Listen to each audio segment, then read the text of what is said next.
السلام علیکم.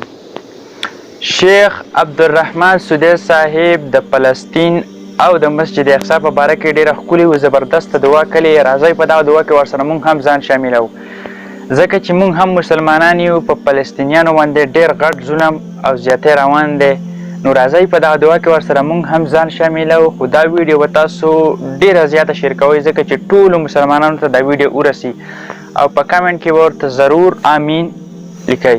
نو راځئ په دغه دعا کې ورسره مونږ هم ځان شامل کو.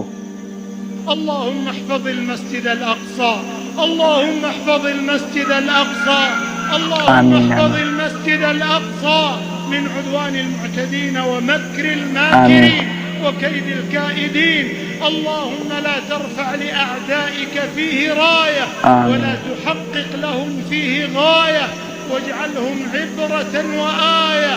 اللهم اجعل شأنهم في سفال وأمرهم في وبال وكيدهم في ضلال. فرق جمعهم وشتت شملهم واجعلهم عبرة للمعتبرين يا رب العالمين.